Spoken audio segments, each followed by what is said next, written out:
She ain't got no money in the bank.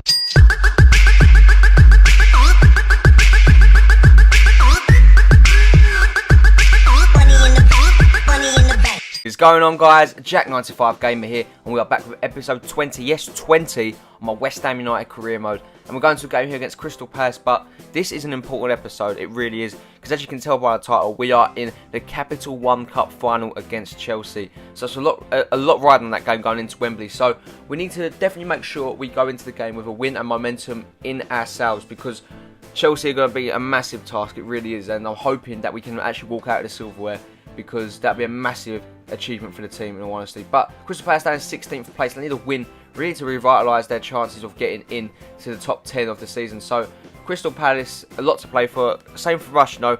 We want to go in with momentum. We want to keep our European charge going. So I'm interested to see how this game goes for West Ham in all honesty, because I'm playing a weakened side, but a side that I can definitely feel that can do the job. But it would be actually Crystal Palace to get the first chance here. Poor clearance from Emil Furtado would find Shamak back into Shamak here, who the ball would hit him on the foot, and Adrian make a really just easy save there. That was a wasted chance for Crystal Palace as Sacco gets onto the ball. He does lay it off into Dennis Dijkmeyer, crosses it into Bahuli, and he's headed safely into the goalkeeper's reach and all, because again that was a very poor header. But we'd keep on the attack as Bazoa gets the ball in from around 20 yards out, and he would shoot from range. Again, he would miss. The game's still at 0-0. But Grimando onto the ball down at left back role, who has been really impressive, guys, this season for me. You know, the times he has played, he's looked incredible. He puts the ball in, and oh my word, that is the header of dreams from Defara Sacco. Check that one out. You just don't get no better than that from the Senegal man.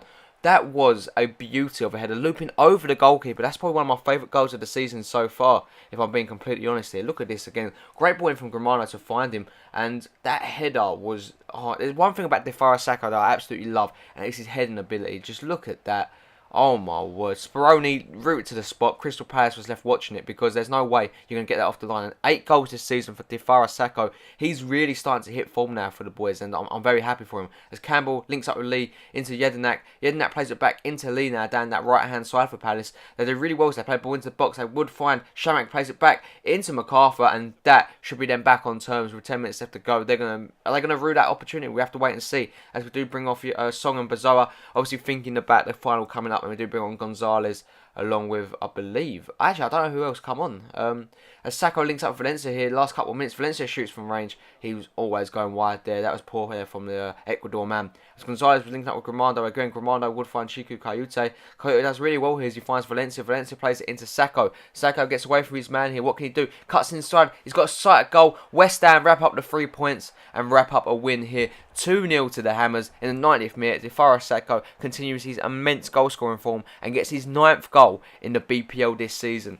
My word, we talk about him being off the ball and not in form, but since Andy Carroll's left, he's really come into his own. So maybe Carroll leaving is maybe sprung to mind that Sacco wants to be that partnership with obviously Ener Valencia, who's playing so well. But you can't deny Defara Sacco at the moment. He has got 9 goals in the season, and he is absolutely rocking this second half of the season. So I can't deny him, I really can't. But as you can see here, the game would finish. We get the 3 points, and now we can concentrate going on our trip to Wembley to play Chelsea in the London derby. Obviously we're playing a lot of London teams, because a lot of London teams are in the Barclays Premier League. So we've got a lot of personal derbies, which I think helps West Ham a little bit, because obviously everyone wants to win a London derby. So we play our best for them games, and we try and make sure we get the points and get the one over on our rivals. But as you can see, Sacco, if it was in doubt in anyone's mind, he does pick up man of the match with an 8.7 rating.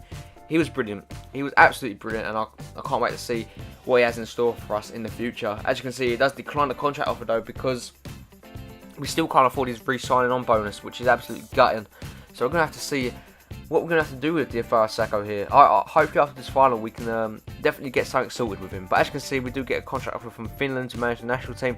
I do decide to reject that on this occasion. Not interested in managing the Finland national team at the moment. And UC Escalon drops a bombshell on us saying he wants to leave next transfer window, which ain't really a surprise. That's why I've got him down to a new contract. And you know, him wanting to play next season means that he probably don't want to retire, so we can sell him for a little bit of money, which is good to see. Here's the bench for the game at Wembley though. It looks pretty strong, and then we start with Zaza, Valencia, Grenier, Song, Noble, Kayute, Reed, Tompkins, Jenkins and Cresswell. Adrian, a very strong side. Zaza coming into the squad over Sacco rather controversially, but Sacco's a little bit tired. I can see him more as an impact player. But West Ham back at Wembley, and for Chelsea it's more like a second home for them, because they play at Wembley so many times, nearly most seasons. So it's going to be interesting to see how the team do in this one. I'm excited.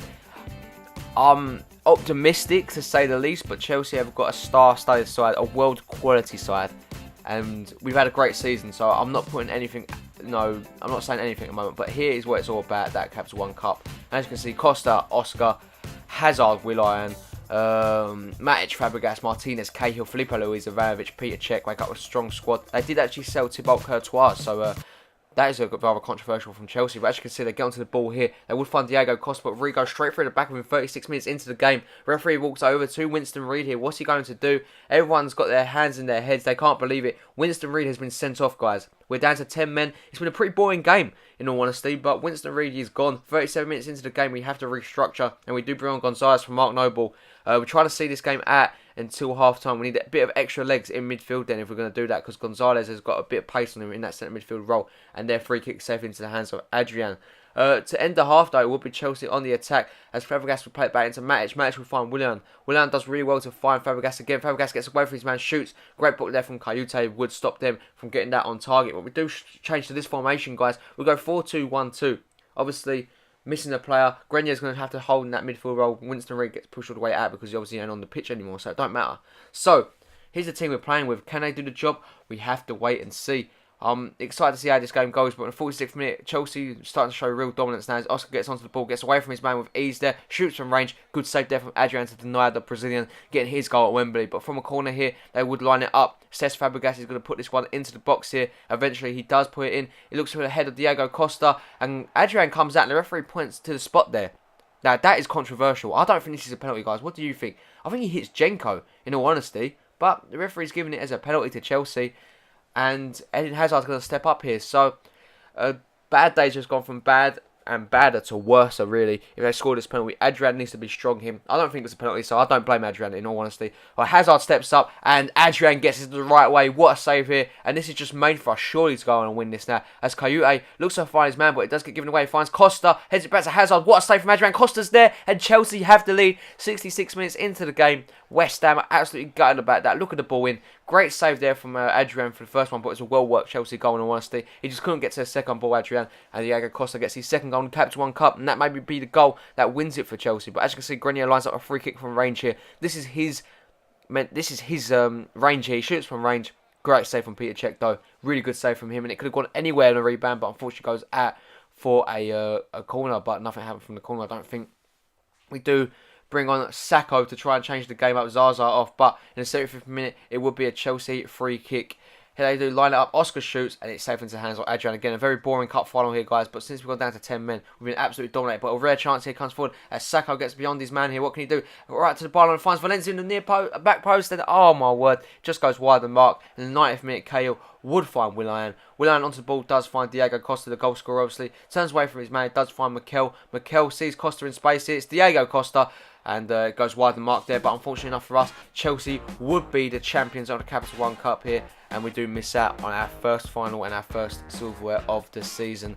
Absolutely gutting, but it's a learning curve for the lads. Shame we couldn't win it, it really is, but no, Chelsea probably did deserve it on the day. Winston Reid got sent off, which was, it was always going to be against us after that happened, so it's gutting, it really is, you know. And to watch them Chelsea boys lift up the title is even more gutting. But Ivanovic is going to do the honours here. Not John Terry for once, but he's still in the background lurking, as you can see. John Terry right in the back right-hand corner. But very well played to Chelsea. They probably did deserve it in the end. And they are deserved winners of the Capital One Cup on today.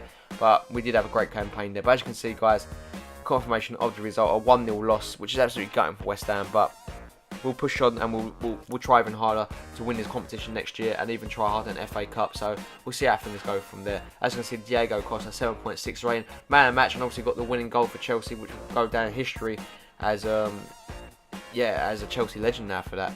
And as you can see here, there's the way the team's got it at Huddersfield. They've knocked United and Preston. We knocked out Everton, Leicester and Aston Villa. Both pretty even runs in all honesty. But as you can see, we get 42 grand into the transfer budget, and also get confirmation that Winston Reid's out for a 1-game ban domestically. But anyway, guys, that is going to bring an end to this episode. Disappointing, but we're going to bounce back next one and get some wins and make that charge for European football and try and advance in the FA Cup. Hope you enjoyed the video. If you did, make sure to smash that like button. I'd really appreciate it. If you're new around here, guys, and you haven't already, make sure you do hit that like button too. Subscribe button, sorry. I do upload career mode and Ultimate Team content daily. Thank you guys for watching this video, and I hope you all have a really nice day, and I'll catch you all in the next one. Peace.